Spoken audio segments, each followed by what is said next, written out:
Billionaire forced his maid to leave while pregnant. 5 years later, her son stands before him, in tears. Before we begin, drop a comment telling us which city you're watching from. And once the story ends, don't forget to rate it from 0 to 10. And make sure to follow our channel for more stories like this. Now, sit back and enjoy every detail. The grandfather clock in the marble foyer struck 11:30 p.m. as Damian Whitmore descended the spiral staircase of his Manhattan penthouse. His Italian leather shoes clicked against the polished floors with mechanical precision, each step echoing through the cavernous space like a metronome, counting down the hours until dawn. At 39, Damian had built his empire with the same methodical approach he used to navigate his empty home. Whitmore Enterprises owned 47 luxury hotels across the United States, each one a testament to his unwavering belief that success required sacrifice. Specifically, the sacrifice of anything that could make him vulnerable. He paused at the kitchen threshold, loosening his charcoal tie. The day's board meeting had run until 10 o'clock, followed by a conference call with investors in Tokyo. Tomorrow would bring another series of acquisitions, another expansion into untapped markets. The rhythm never stopped, and that's exactly how he preferred it. But tonight, something was different. A soft humming drifted from the kitchen, a melody he didn't recognize, gentle and almost hypnotic. Damian stepped closer, his businessman's instinct telling him to announce his presence, to maintain the professional distance he kept with all his staff. Instead, he found himself frozen in the doorway. Maeve Hollis stood at the granite island, her back turned to him as she wiped down the surfaces with careful, deliberate movements. Her honey-colored hair was pulled back in a simple ponytail, and she wore the standard black uniform issued to all night cleaning staff. But there was something about the way she moved, unhurried, almost graceful, that made Damian's chest tighten unexpectedly. She had been working the night shift for 8 months, arriving at 10 p.m. and leaving before sunrise. He had noticed her, of course. Damian noticed everything, but he had never spoken to her beyond a curt nod when their paths crossed in the hallway. Maeve turned slightly, adjusting her wireless earbuds, and caught sight of him in her peripheral vision. She startled,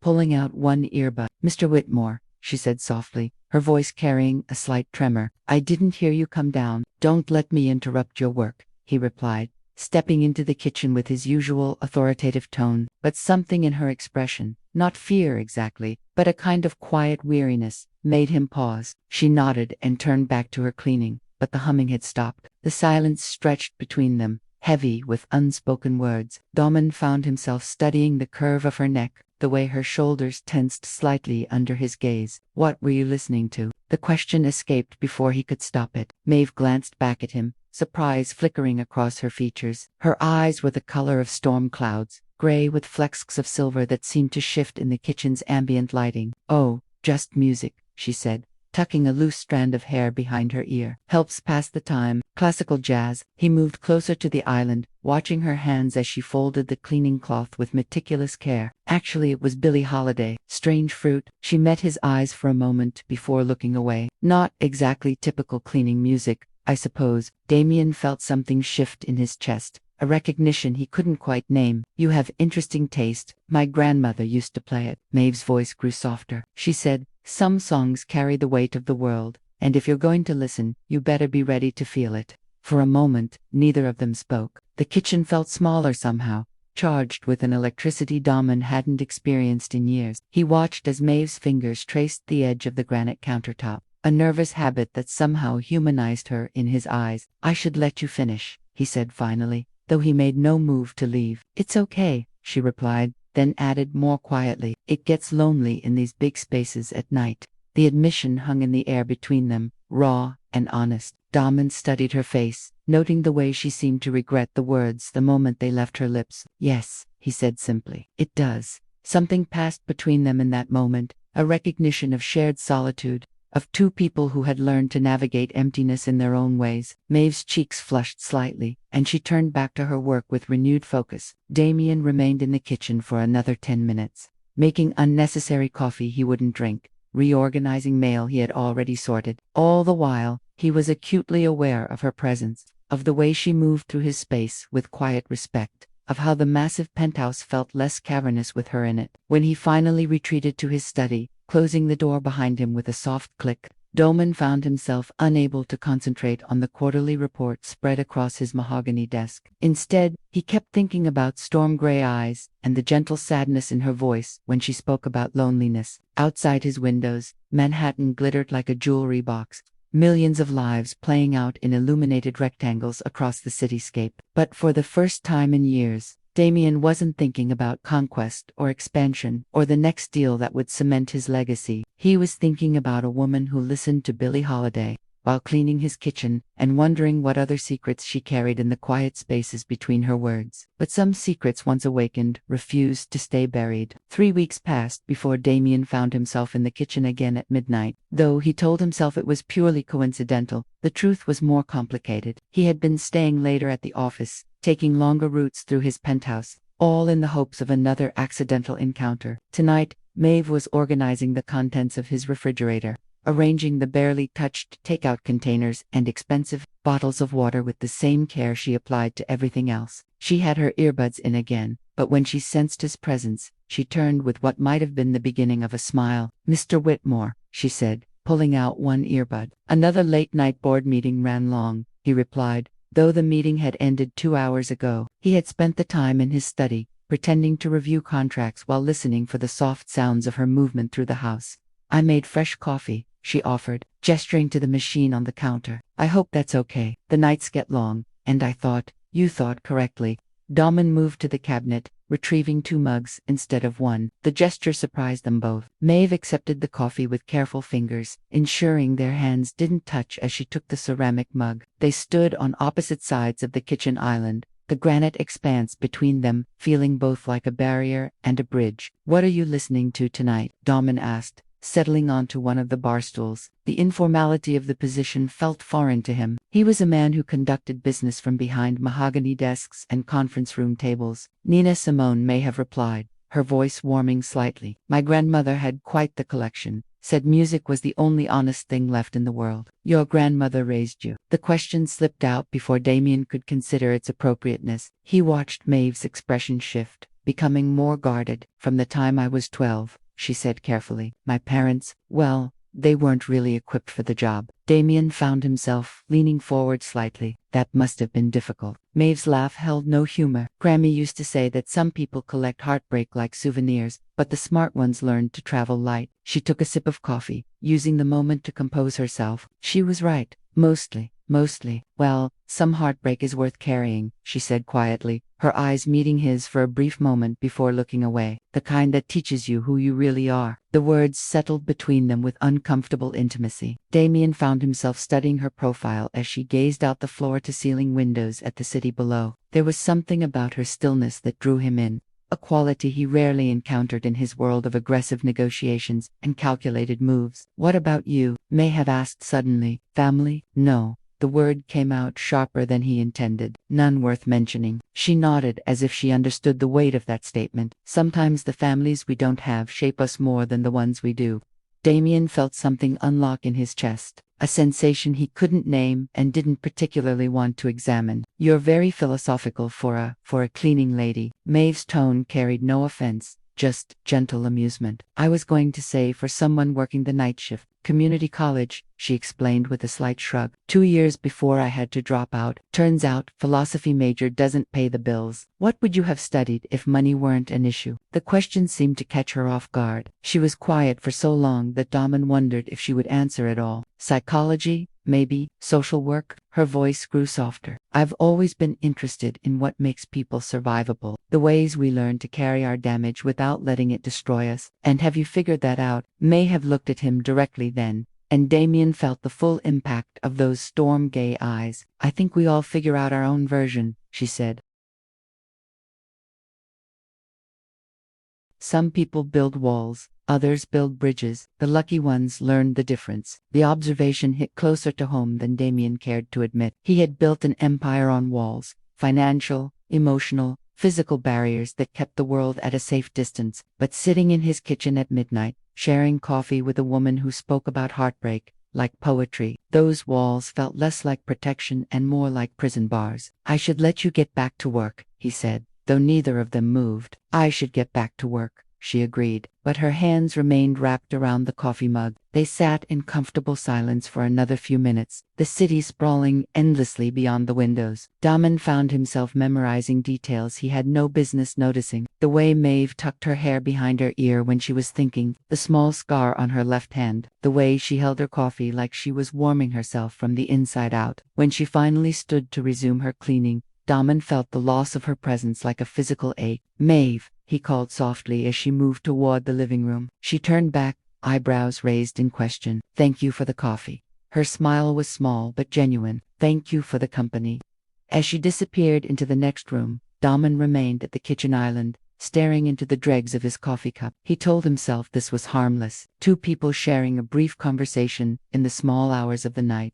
Nothing more than common courtesy between employer and employee. But as he climbed the stairs to his bedroom an hour later, Damian couldn't shake the feeling that something fundamental had shifted in the carefully constructed order of his world. And the most dangerous part wasn't that it was happening, it was that he didn't want it to stop. The rain droomed against the penthouse windows with relentless intensity, turning Manhattan into a blur of neon and shadows. Damian stood in his home office, phone pressed to his ear, as he listened to his Seattle hotel manager explain why occupancy rates had dropped 15% in the past month. "Sir," the competing chain opened right across the street. The manager's voice crackled through the speaker. "They're offering rates we simply can't match without—" "Then don't match them," Damian interrupted, his voice sharp with frustration. "Find another way. Improve the experience. Add value. That's what separates us from the discount chains."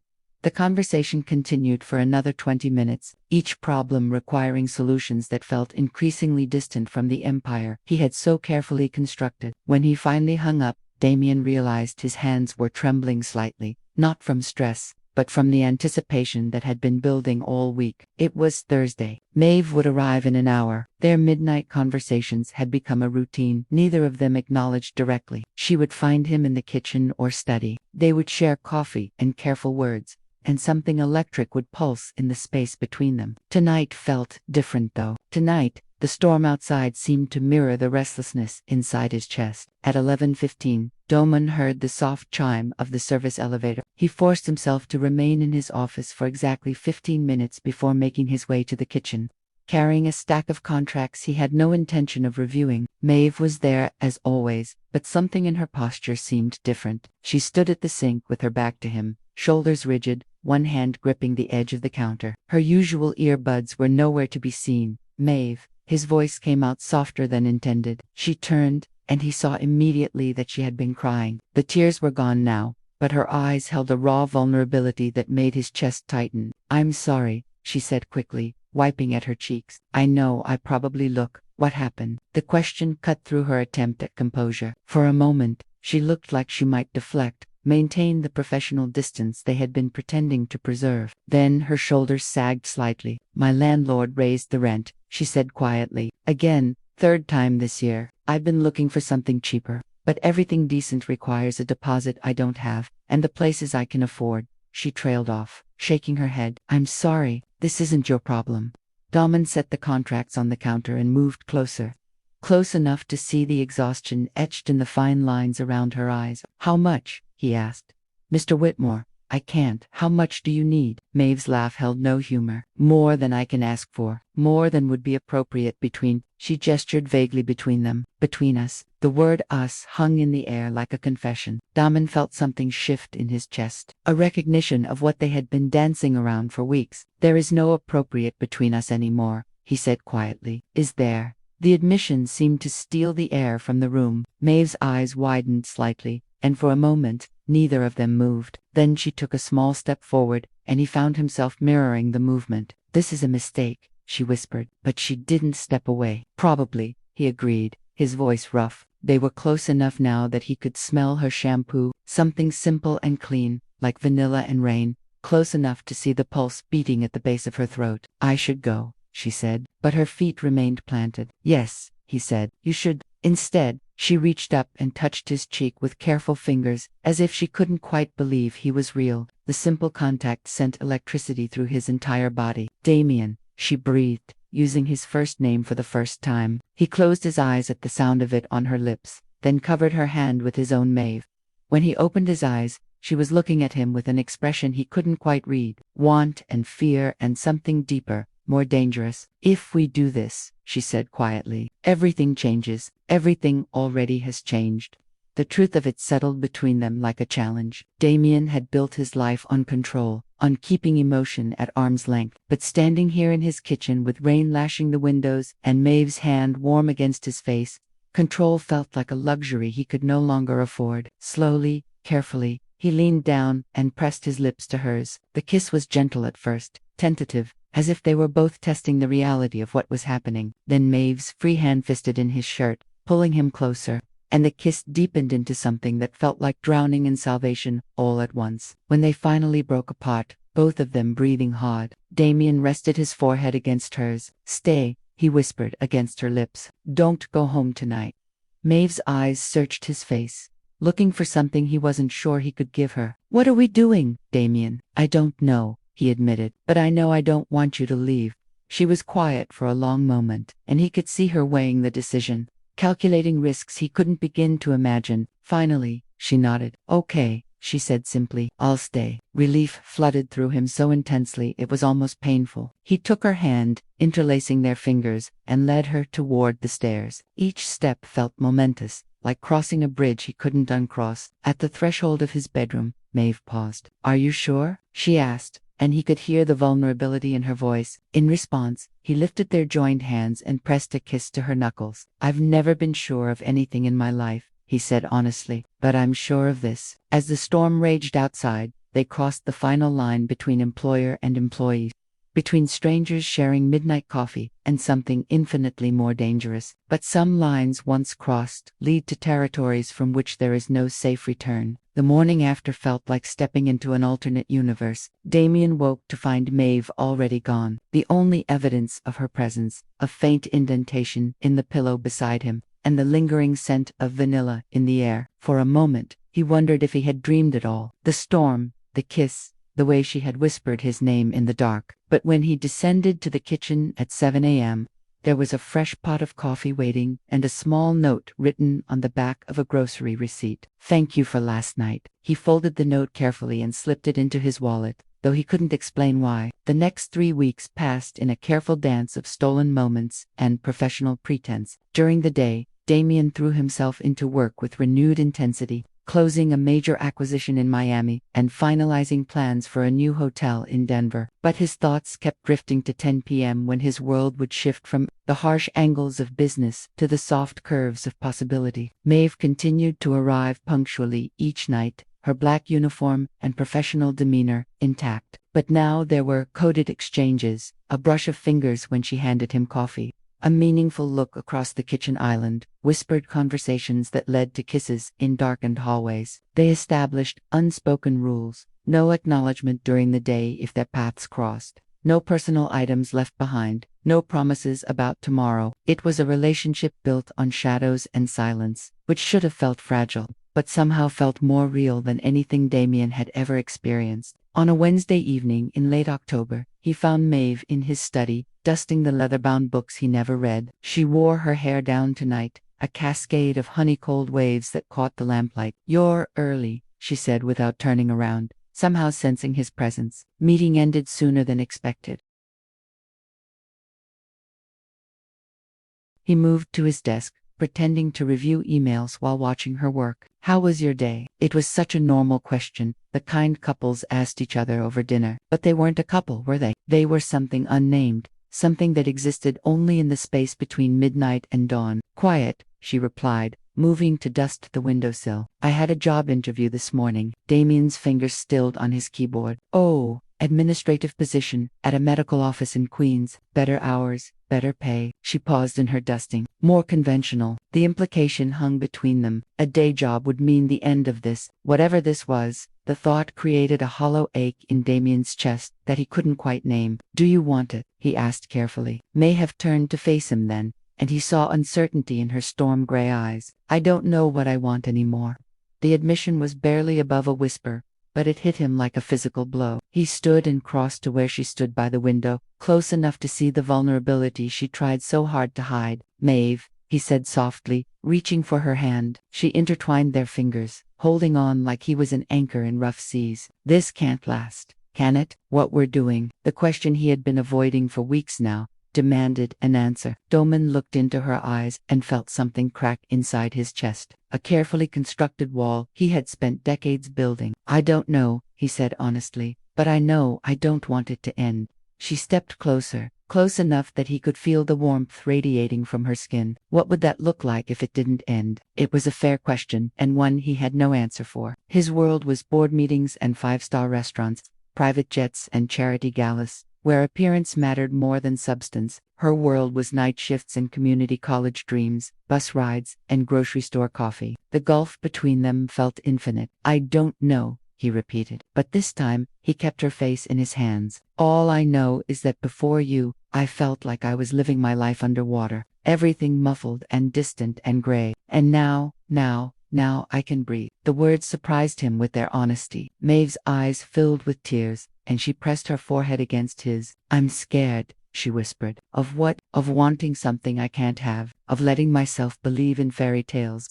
Her voice broke slightly. Of falling in love with someone who lives in a different world. The word love hung between them like a confession neither was ready to make. Damian felt his heart racing, felt the careful control he prized so highly slipping away. Maeve, he started, but she silenced him with a kiss that tasted like desperation and hope in equal measure. They made love that night with an urgency that felt like goodbye, though neither of them said the words. Afterward, as they lay tangled in Egyptian cotton sheets, Doman traced patterns on her bare shoulder and tried to memorize the weight of her against his side. I got the job, she said quietly into the darkness, his hand stilled. Congratulations. I start Monday. 4 days. They had 4 more nights, and then this careful construction of stolen moments would crumble into memory. We could still see each other, he said, though even as the words left his mouth, he knew how impossible it sounded. Maeve turned in his arms, her eyes reflecting the city light streaming through the windows. How, when, I'd be just another woman in your life, calling and texting and hoping for scraps of your attention between board meetings. The picture she painted made him wheezy because of how accurate it felt. It wouldn't be like that, wouldn't it? Her smile was sad but not bitter. You're Damian Whitmore. You own hotels in 12 states. I clean bathrooms for a living. How long before you remember that? He wanted to argue, to tell her that none of that mattered,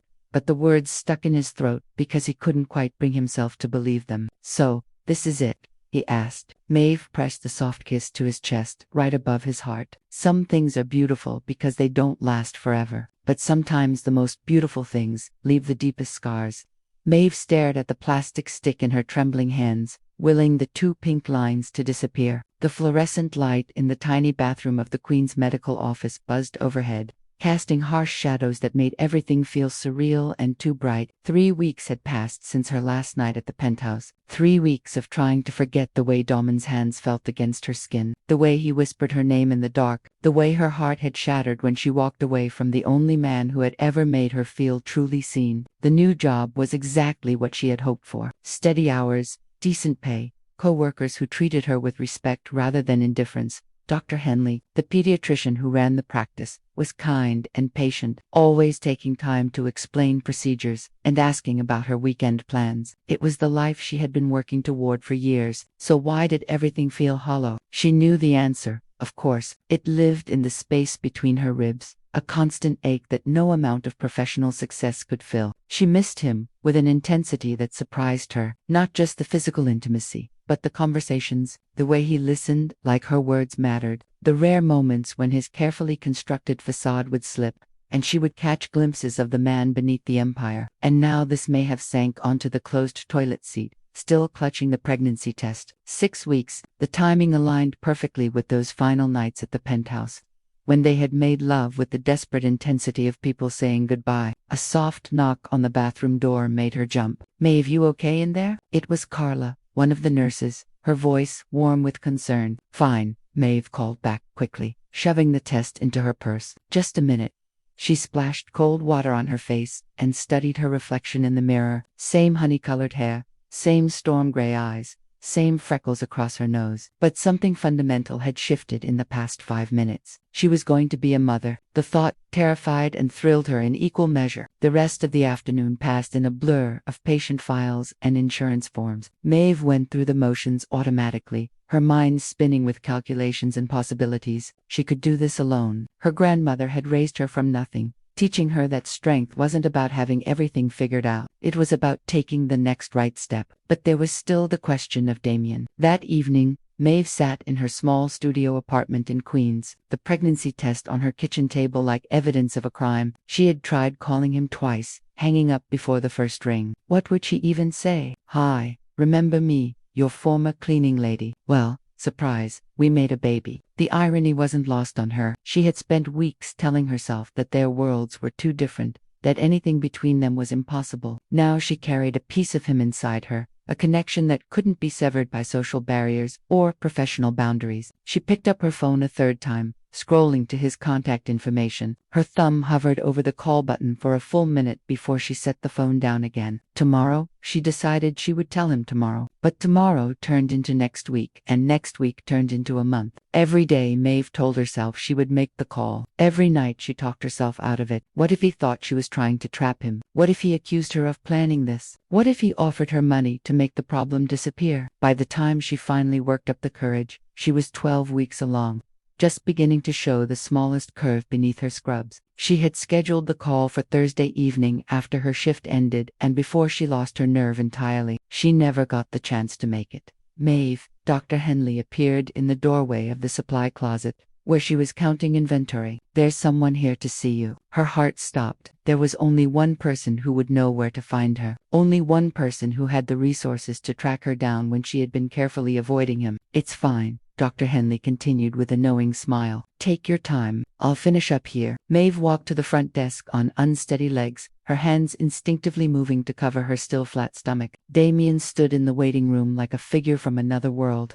his charcoal suit and polished shoes completely out of place among the cheerful pediatric decorations and scattered toys. He looked thinner than she remembered, shadows under his eyes that suggested sleepless nights. When he saw her, something flickered across his face, relief, perhaps, or recognition. "Hello, Maeve." "Damian." Her voice came out steady, which surprised her. "What are you doing here?" "I needed to see you." He glanced around the colorful waiting room, taking in the cartoon characters on the walls and the small chairs designed for children. "Could we talk somewhere private?" Maeve nodded toward a small consultation room, her mind racing. He didn't know about the pregnancy. His surprise at finding her here made that clear. So, why had he come? In the privacy of the consultation room, they faced each other across a space that felt both intimate and vast. Damon's eyes searched her face like he was trying to memorize her features. "I tried to forget you," he said quietly. "Threw myself into work, told myself it was better this way, that we both got what we wanted. Damian, but I can't," he continued, his voice rough with emotion. "I can't sleep, can't concentrate. Everything feels gray without you."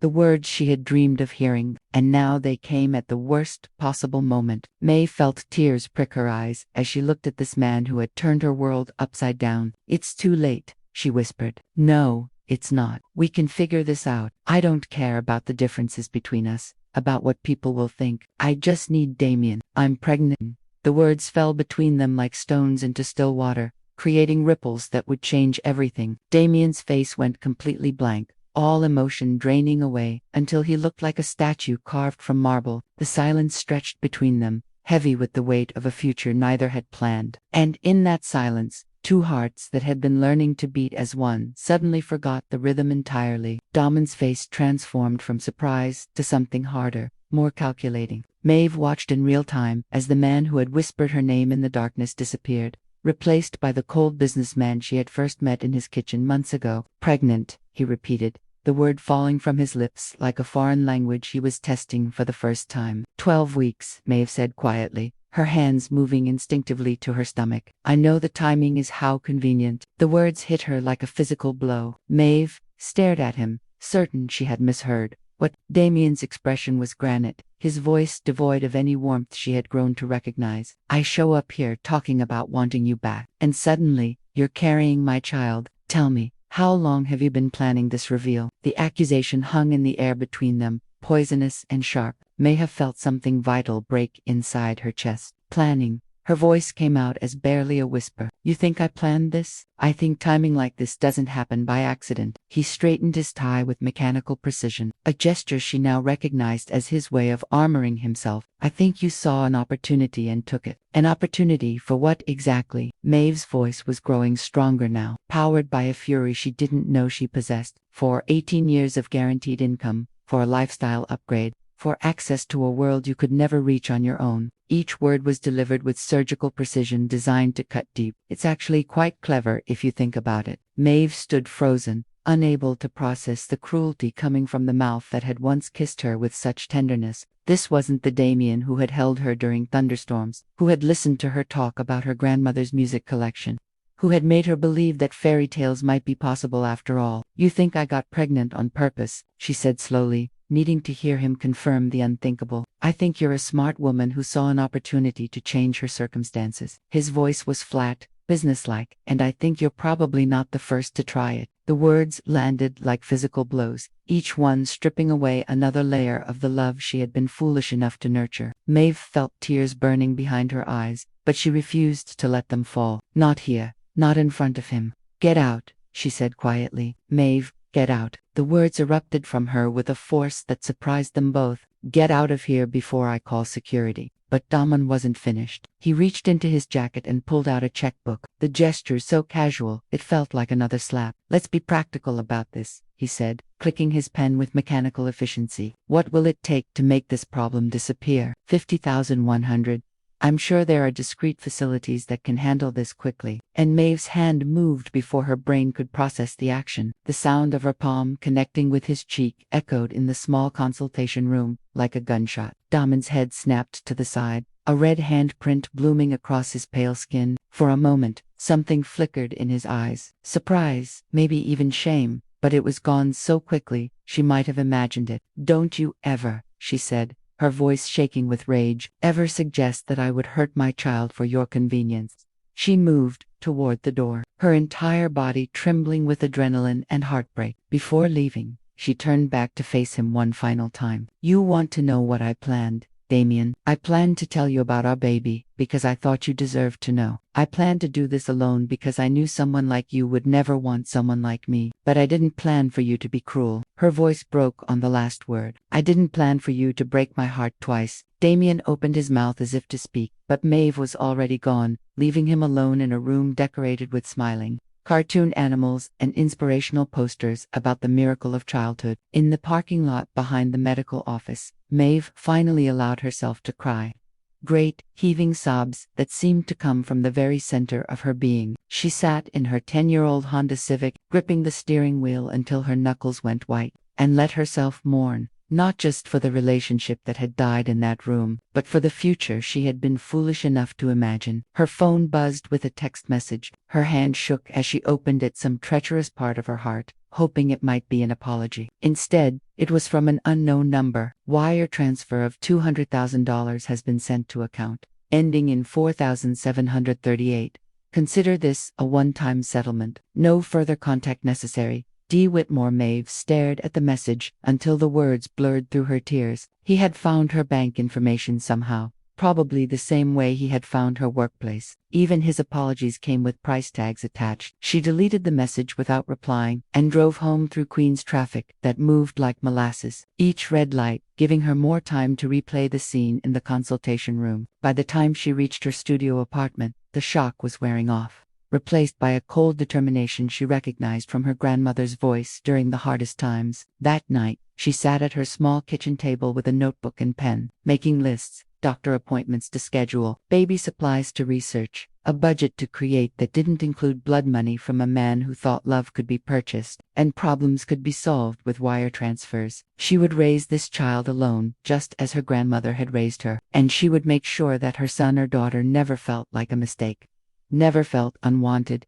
never felt like a problem to be solved with money. The $200,000 could sit in her account and rot. She would succeed on her own terms, just as she always had. But some wounds, once inflicted, leave scars that last longer than the people who created them. Maeve Hollis stood at the window of the pediatric clinic, watching the autumn rain create rivulets down the glass. 5 years had transformed her in ways both visible and invisible. Her honey-colored hair was now cut in a practical bob. Her hands bore the confident movements of someone who had found her place in the world, and her eyes held a strength that hadn't been there in that consultation room where her heart had shattered. "Mama, look what I drew." She turned to find Luca bouncing toward her desk, a piece of construction paper clutched in his small hands. At 5 years old, he was all elbows and knees and boundless energy, with her storm-gray eyes and hair that caught golden highlights in the afternoon sun. He had inherited her stubborn chin and her grandmother's musical laugh, but sometimes, in the angle of his jaw, or the way he tilted his head when concentrating,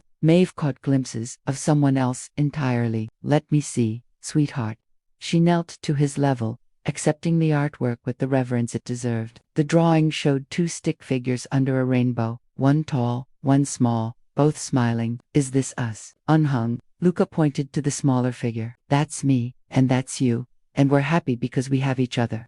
Maeve felt her chest tightened with love so fierce, it was almost painful. "We do have each other, don't we, Mama?" Luca's voice grew quieter, the way it always did when he was about to ask the question that haunted their quiet moments. "Why don't I have a daddy like Connor and Aiden?" She had been preparing for this conversation for months, but it never got easier. Maeve pulled Luca into her lap, breathing in the scent of his strawberry shampoo. "Sometimes families look different, babe. Some have a mama and a daddy, some have two mamas or two daddies, and some, like us, have just a mama who loves you more than all the stars in the sky." "But where is my daddy?" Luca persisted with the relentless logic of a "Everyone has a daddy somewhere." Maeve closed her eyes briefly, choosing her words carefully. "Your daddy is somewhere far away, and that's okay because we have everything we need right here." It wasn't a lie exactly. Damian was far away, not just geographically, but emotionally, spiritually, in every way that mattered. She had kept her promise to herself, never touching the money he had sent, building their life through her own determination and the support of people who had become their chosen family. Dr. Henley had promoted her to office manager after 2 years. Impressed by her organizational skills and gentle way with anxious parents, they had moved to a small 2-bedroom apartment in Etoria. Nothing fancy, but clean and safe, with a tiny balcony where Luca could grow tomatoes in plastic pots.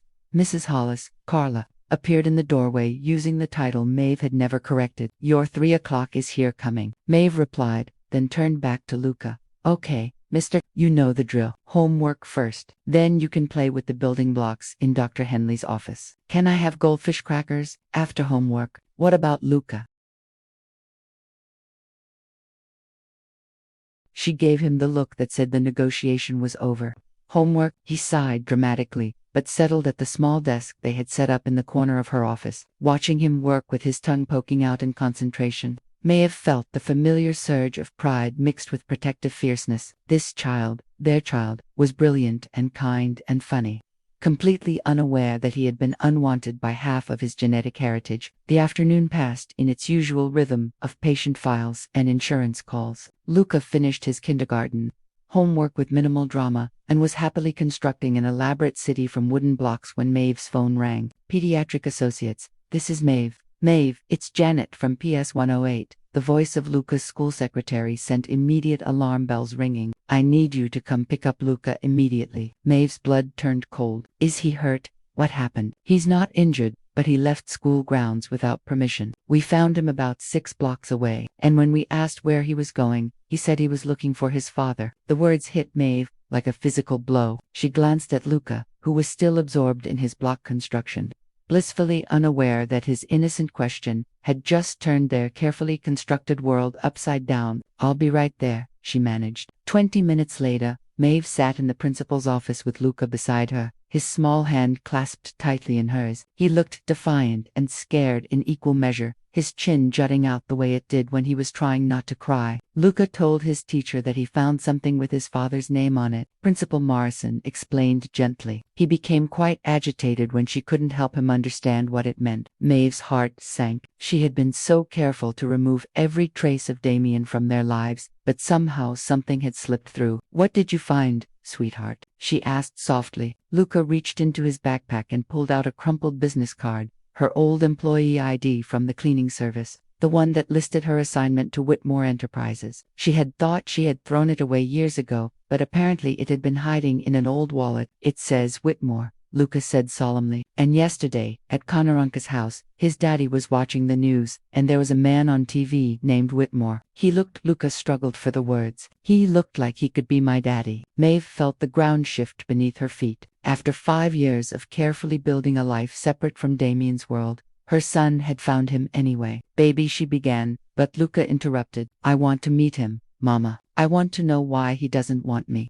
The simple honesty of the statement broke something inside Maeve's chest. Looking into her son's earnest face, she realized that no amount of protection could shield him from the fundamental questions about his identity. And maybe, it was time to stop trying, because some truths, no matter how painful, have a way of demanding to be faced. Damian Whitmore stood at the floor-to-ceiling windows of his 42nd floor office, watching the city pulse beneath him like a living organism. 5 years had changed him in ways that weren't immediately visible. The same sharp suits, the same commanding presence, the same empire that continued to grow with ruthless efficiency. But the shadows under his eyes spoke of sleepless nights, and the way he gripped his coffee cup suggested hands that were no longer entirely steady. The acquisition meeting had ended an hour ago. Another successful expansion into the Seattle market. His lawyers were drawing up the contracts, his accountants were calculating projected revenues, and his assistant was already booking flights for the ribbon-cutting ceremony. Everything was proceeding exactly as planned. So why did success taste like ash in his mouth? Mr. Whitmore, his assistant's voice crackled through the intercom. There's a situation downstairs. Security is asking for guidance. Damian frowned, pressing the button. What kind of situation? A child, sir, about 5 years old. He somehow got past the front desk and is insisting he needs to see you. Security tried to escort him out, but he started crying and asking for his father. The words hit Damian like a physical blow. His coffee cup slipped from his fingers, shattering against the marble floor in an explosion of ceramic and dark liquid. Sir, are you there? Bring him up, Damian said, his voice. Now, sir, I don't think bring him up.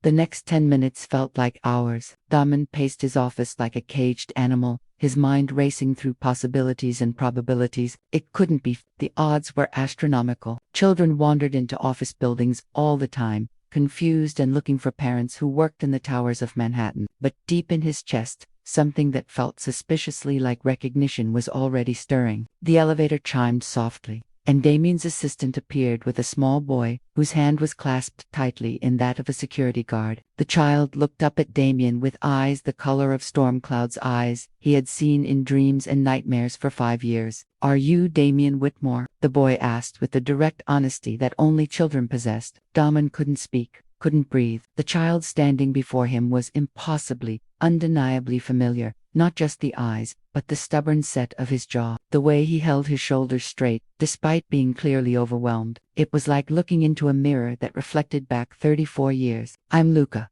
the boy continued when Damian remained silent. Luca Hollis, and I think you might be my daddy. The words shattered something inside Damian's chest. He sank into his desk chair, staring at this small person who carried half his DNA and all of Maeve's gentle strength. How did you get here? Damian managed. I took the train, Luca said proudly. Mama taught me about the subway map, but she doesn't know I came here. She's probably really worried. His face crumpled slightly. I'm going to be in so much trouble. Your mother. Damian's voice caught. How is she? She's the best mama in the whole world, Luca said fiercely, his loyalty absolute. She works really hard and makes me pancakes on Sundays and reads me stories every night. But sometimes she looks sad when she thinks I'm not watching. The simple honesty of the statement was a knife to Damian's heart. What made you come looking for me? Luca reached into his small backpack and pulled out the crumpled business card, holding it out like evidence in a trial. I found this, and then I saw you on TV talking about hotels. You have the same last name as the card, and you look like. He tilted his head, studying Damian's face with heartbreaking intensity. You look like me. Damian took the card with trembling fingers. It was Maeve's old employee ID from the cleaning service, the one that had assigned her to his building. He remembered her carrying it, clipped to her uniform, the photo showing her younger face with the same determined expression she wore when she talked about her dreams. Luca, he said carefully, does your mother know you're here? The boy's face fell. No, she thinks I'm at school, but I had to come because. His voice grew small and uncertain. Because I want to know why you don't want me.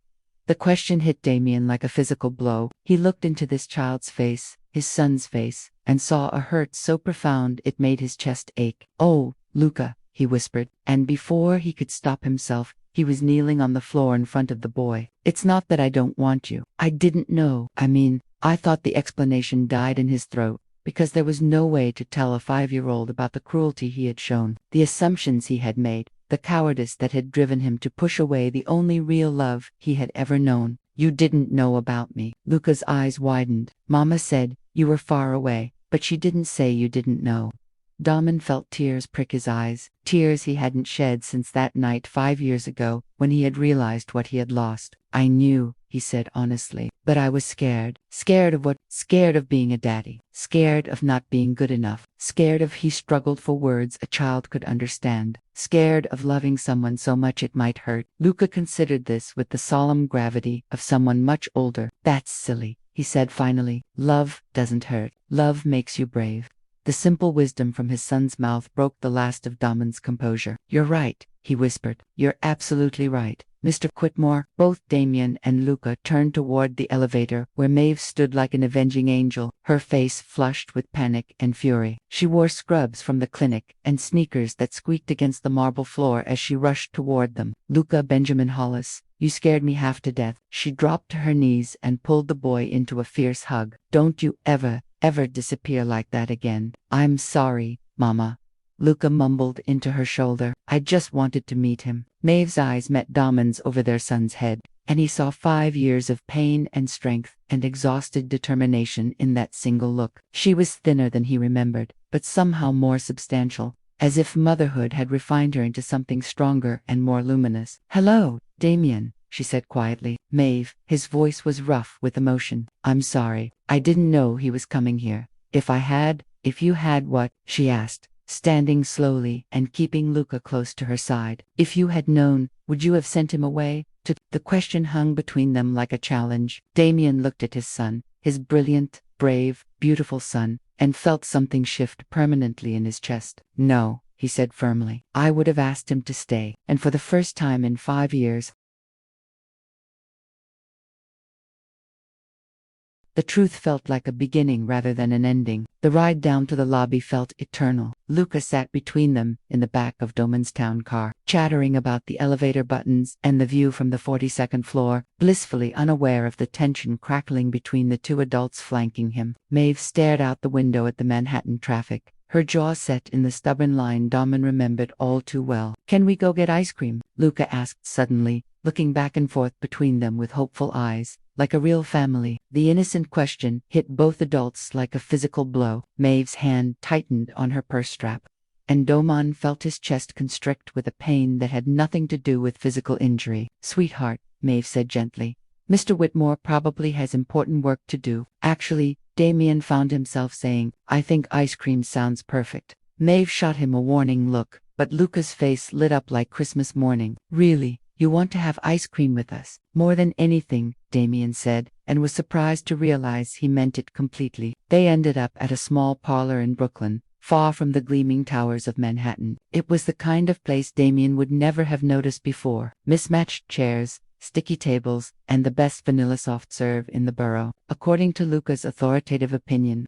this is where Mama and I come for special occasions," Luca explained, attacking his cone with the single-minded determination of a fight. "Like when I lost my first tooth, and when Mama got her promotion, and when I learned to tie my shoes all by myself." Damian watched his son's animated gestures and felt a sharp pang of loss for all the moments he had missed. First steps, first words, first everything, all experienced without him, because of his own cowardice and cruelty. "Tell me about your shoes," Damian said seriously, earning a giggle from Luca and a surprised look from Maeve for the next hour.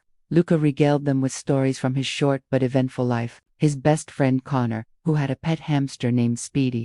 His teacher, Mrs. Rodriguez, who let him help feed the classroom fish. The time he tried to cook breakfast for Maeve, and almost burned down their kitchen making toast. Damian found himself hanging on every word, memorizing details about this remarkable little person who existed because of one night when walls had come down and hearts had been brave enough to risk everything. "I need to use the bathroom," Luca announced suddenly, sliding off his chair with the confidence of a regular customer. "It's right back there, sweetheart," May have called after him. "Be careful." The moment Luca disappeared around the corner, the easy atmosphere evaporated. Maeve turned to face Damian fully for the first time since the office.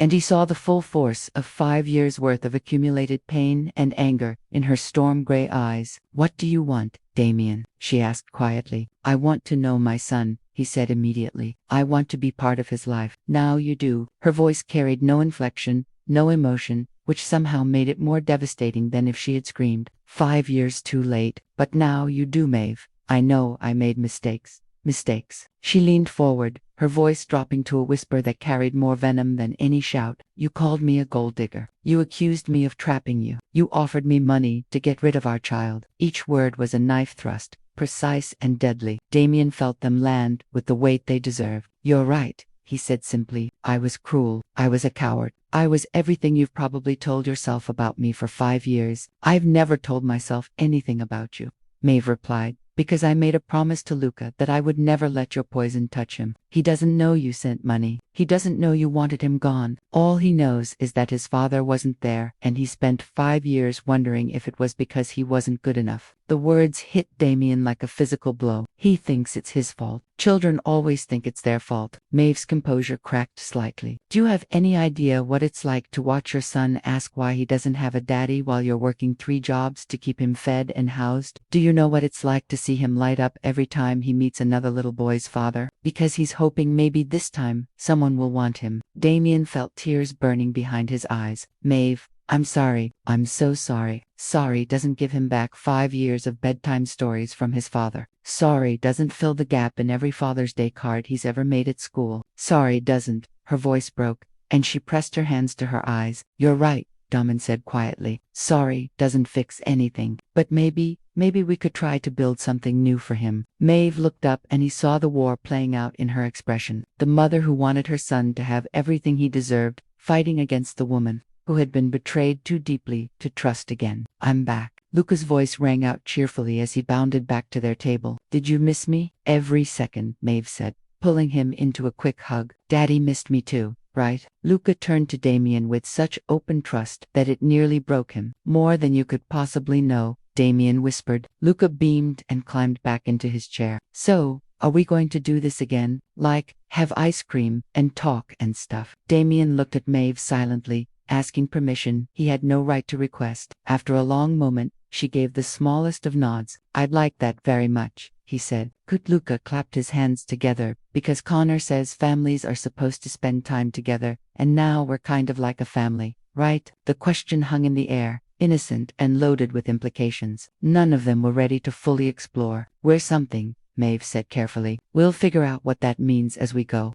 Damian felt something shift in his chest. Not forgiveness, not yet, but the possibility of it. The chance to prove he could be more than the man who had driven them away with his fear and cruelty. "Can I ask you something, Daddy?" Luca's voice was suddenly smaller, more uncertain. "Anything. Are you going to leave again?" The question pierced straight through to Damian's soul. He looked into his son's eyes and saw the careful hope of a child who had learned too early that adults sometimes disappeared without explanation. "No," he said firmly. "I'm going to stay right here in New York, and I'm going to see you as much as your mama says is okay. And I'm going to try every single day to be the kind of father you deserve."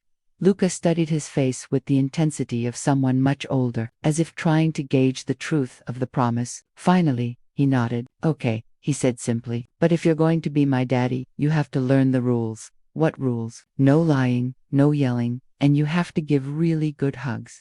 Luca ticked them off on his small fingers. "And you have to love Mama too, because she's the best person in the whole world, and she deserves to be happy." The last rule hit both adults like a lightning bolt. Maeve's face flushed, and Damian felt his heart stop entirely. "Luca," Maeve said quickly, "that's not how." "It's okay, Mama," Luca interrupted with the wisdom of someone who saw the world in simple, clear terms. "I know grown-up love is complicated, but maybe you could try being friends first." And in that moment, a 5-year-old boy accomplished what years of therapy and self-reflection had failed to do. He showed two broken adults that healing was possible, one small step at a time. 3 months passed, like pages turning in a book. Neither Damian nor Maeve was sure they wanted to finish reading. What began as awkward, supervised visits in neutral locations, slowly evolved into something that resembled the early stages of trust. Damian showed up when he said he would. He listened when Luca talked about his day. He learned the difference between goldfish crackers and cheese crackers, discovered that his son was left-handed like him, and memorized the complicated rules of an elaborate superhero game that seemed to change every week. Most importantly, he never once mentioned money, custody, or lawyers. On a snowy Saturday in December, Damian found himself in the unlikely position of sitting cross-legged on the floor of Maeve's small apartment in helping Luca build an elaborate fortress out of couch cushions and blankets. The space was nothing like his Manhattan penthouse. Tiny, cluttered with the detritus of daily life, warm in a way that had nothing to do with expensive heating systems. "The dragons can't get us in here," Luca announced solemnly, adjusting a pillow that served as the fortress wall. "This is our safe place." "Good thinking," Damian said seriously. "What about the entrance? We need to be able to get in and out, but keep the bad guys away." "Mama," Luca called toward the kitchen. "Daddy wants to know about fortress strategy." The word daddy still hit Damian like a physical blow every time he heard it. 3 months, and he still wasn't used to the casual way. Luca had integrated him into their small family unit as if he had always been there. Maeve appeared in the doorway between the kitchen and living room, drying her hands on a dish towel. She had been making hot chocolate for their Saturday afternoon tradition. Another ritual that had evolved naturally without anyone formally deciding it should exist. "Fortress strategy is very important," she said gravely, earning a giggle from Luca. "You need multiple escape routes and a secret password." "What's our password?" Luca asked, bouncing slightly with excitement. "How about family?" Damian suggested quietly, not looking at Maeve as he said it. "Perfect." Luca clapped his hands. "Our password is family because that's what we are now, right?" The question hung in the air like a challenge neither adult was quite ready to accept. Maeve's eyes met Damian's over their son's head, and he saw the familiar war playing out in her expression. The part of her that wanted to believe, fighting against the part that remembered too much pain. "We're something special," she said finally, which was the closest she had come to acknowledging the subtle shift that had been happening over the past few weeks. The afternoon progressed with the comfortable chaos that Damian was learning to associate with life in the Hollis household. Luca spilled hot chocolate on the couch. They played 17 rounds of a card game with rules that seemed to change mid-hand, and somehow Damian found himself being recruited to help make dinner. "I'm not much of a cook," he warned as Maeve handed him a cutting board and a knife. "It's just spaghetti," she said with a small smile. "Even billionaires can handle pasta." They worked in companionable silence, their movements gradually synchronizing in the small kitchen. When Maeve reached across him for the oregano, her arm brushed his and he felt the familiar electricity that had never really gone away. She seemed to feel it too because she paused for just a moment, her hand resting lightly on his arm. "Damian," she said quietly so Luca couldn't hear from his perch at the kitchen table, "I need to ask you something. Anything. The money you sent 5 years ago." Her voice was careful, measured. "It's still sitting in my account. I never touched it." Damian felt his stomach drop. "Maeve, I never expected." "I know, but I want you to take it back." "What? No, I can't." "Yes, you can." She turned to face him fully, and he saw determination in her storm-gray eyes. "I need you to take it back because as long as it's there, it feels like a debt, like something hanging over us. And if we're going to," she paused, struggling with the words, "if we're going to try to build something real here, I need a clean slate." The words, something real, hit him like a lightning bolt. "Are we building something real?" Before Maeve could answer, Luca's voice piped up from the table. "Are you guys talking about grown-up stuff again?" "Maybe a little," Maeve admitted,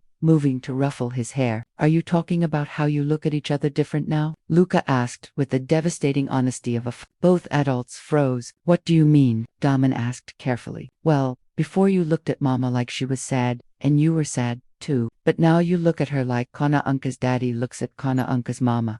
All gooey and happy." Maeve's face flushed deep red. "Luca Benjamin, it's okay, Mama. I like it when you look happy." Luca swung his legs under the table. "And I like having a daddy who knows how to build forts and doesn't get mad when I spill stuff." Damian felt something crack open in his chest, something that had been locked away for 5 years. "I like being your daddy," he said quietly, "more than I've ever liked anything in my life." "Good," Luca said matter-of-factly, "because you're stuck with us now." Later that evening, after dinner and bath time, and 3 stories read in silly voices, Luca finally succumbed to sleep. Damian stood in the doorway of the small bedroom, watching his son's peaceful face in the glow of a nightlight shaped like a rocket ship. "He's beautiful," he whispered. "He's everything," Maeve replied softly from beside him. "My whole world." They moved to the living room, settling on opposite ends of the couch with careful space between them. But the air felt charged with possibility, heavy with words that had been building for months. "I need to tell you something," Damian said finally, "about that night 5 years ago, about what I said to you." "Damian, we don't have to." "Yes, we do." He turned to face her fully. "I was terrified. Not of you, not of being a father, but of needing someone so much that losing them would destroy me. My parents, they taught me that love was a weapon people used against you,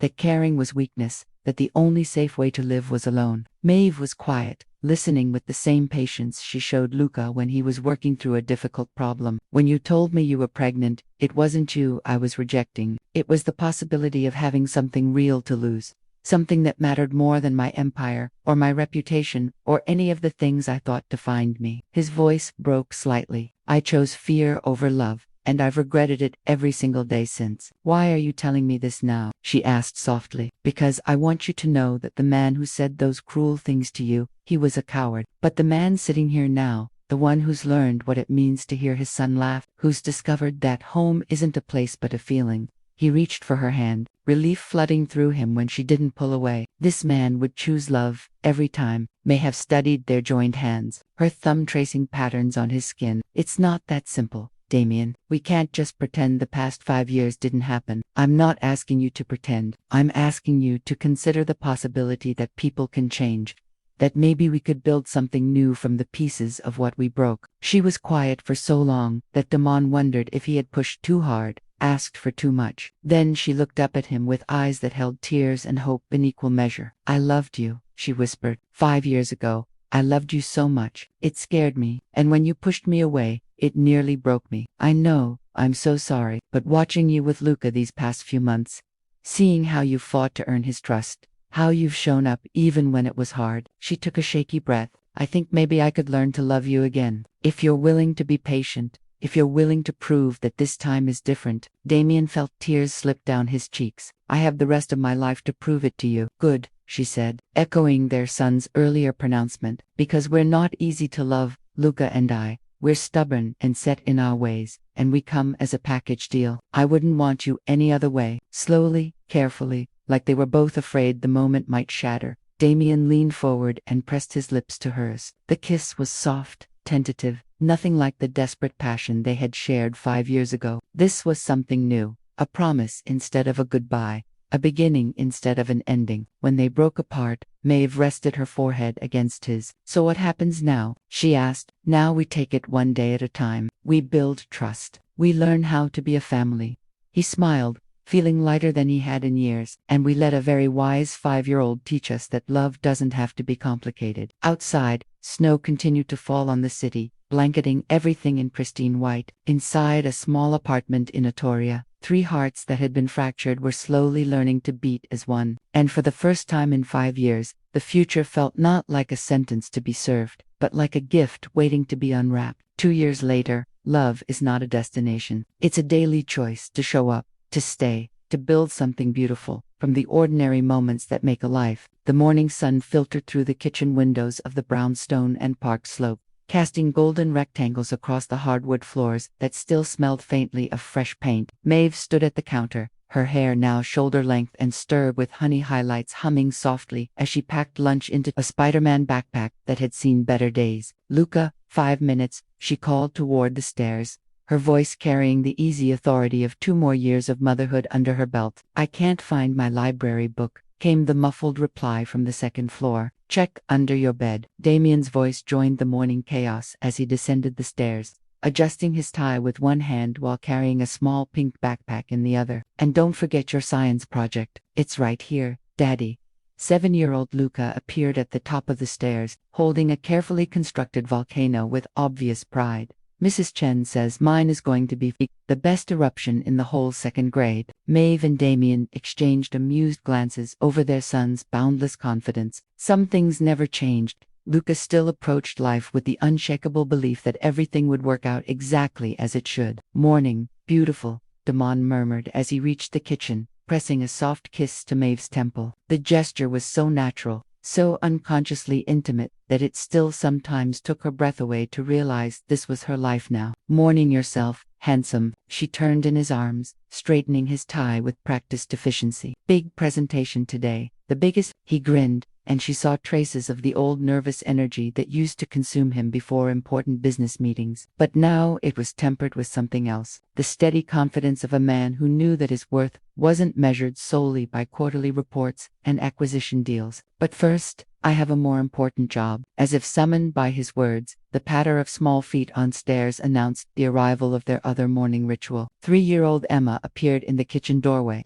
her dark curls wild from sleep and her storm-gray eyes, so like her mother's, bright with the prospect of a new day. "Daddy up," she demanded, raising her arms with the imperious confidence of someone who had never doubted she would be lifted, held, cherished. Damian swept her into his arms without hesitation, spinning her around until she dissolved into giggles that filled the kitchen like music. "There's my princess. Did you sleep well?" "I dreamed about ponies," Emma announced solemnly, "pink ones with purple manes, and they could fly."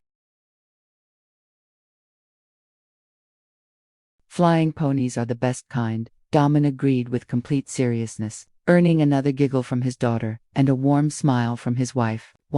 Even after 8 months of marriage, the word still sent a small thrill through Maeve's chest. Not because she needed the legal validation. They had been a family long before the ceremony, but because of what it represented. A choice made daily to build something lasting from the fragile trust they had carefully cultivated. The wedding had been small, held in the garden of the house they now called home. Luca had served as ring-bearer with Dr. Henley officiating, and Emma had toddled down the aisle in a tiny white dress, more interested in the flower petals than the ceremony itself. It had been perfect in its imperfection, exactly what they had needed. "Mama, I found it." Luca bounded into the kitchen, library book in hand. It was under Emma's crib. "She must have taken it for nap time, reading again." "Emma doesn't read yet, sweetheart," Maeve said gently, though she had her suspicions about her precocious daughter's bedtime habits. "She looks at the pictures really hard," Luca insisted with the protective loyalty that had defined his relationship with his little sister from the moment she was born. "That's almost the same thing." "Pictures are important,"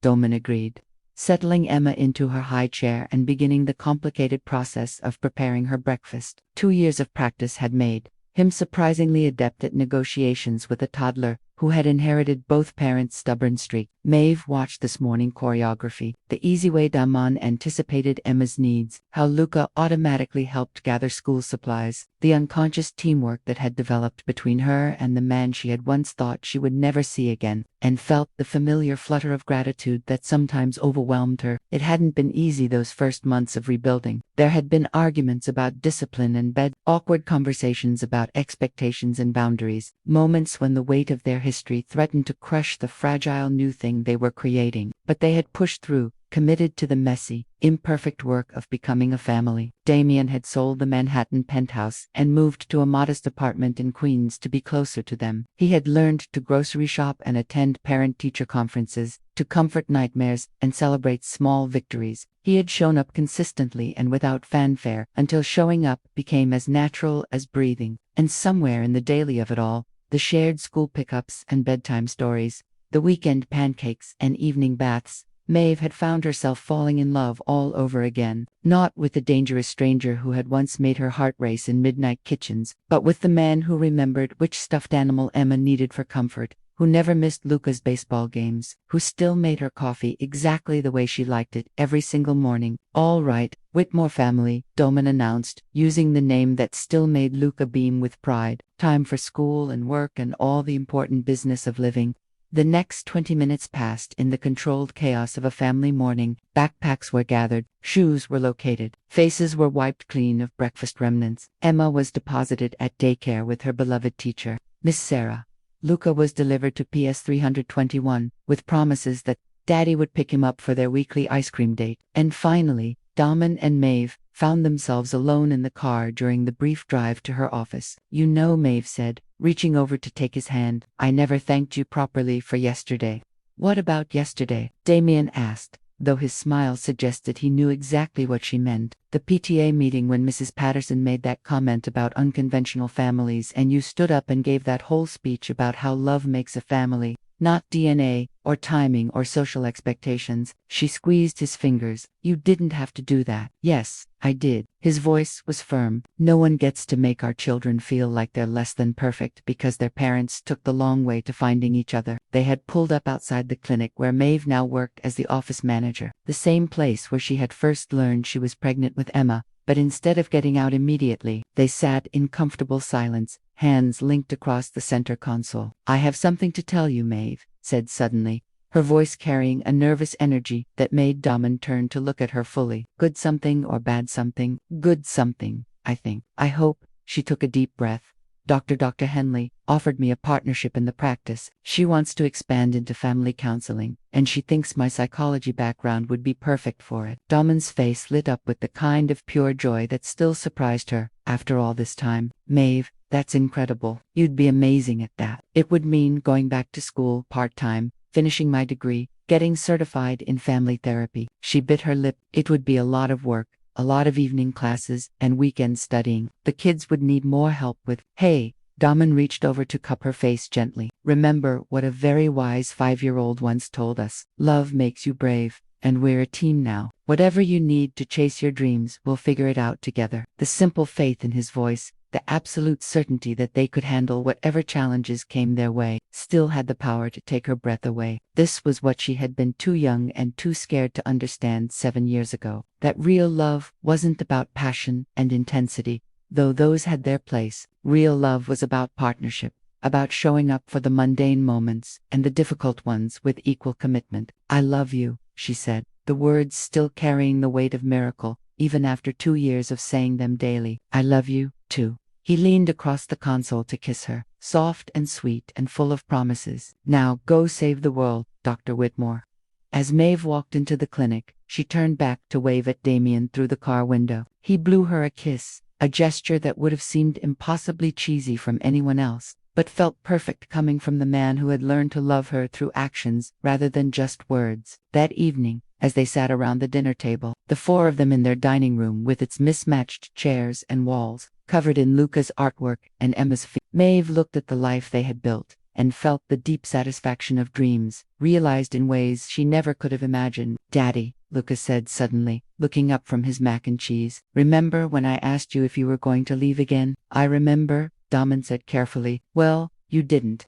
You stayed just like you promised. And now we have Emma in this house, and Mama smiles all the time. Luca's expression grew serious. I'm glad I went to find you that day. Me too, buddy. Best thing that ever happened to me. The best thing that ever happened to all of us, Maeve corrected gently, reaching across the table to squeeze both Damian's hand and Luca's. Later, after the dishes were done and the children were tucked into their beds, Damian and Maeve curled up together on the couch in their living room. The walls were covered with family photos, now candid shots of birthday parties and holiday mornings, formal portraits from their wedding day, everyday moments captured and preserved. No regrets? Damian asked quietly, his arms tightening around her as they watched the evening news with half attention. About what? Any of it. The long way we took to get here. The years we lost. The pain we caused each other. Maeve was quiet for a moment, considering the question seriously. I used to think that if we had done things differently, if you hadn't been scared, if I had been more patient,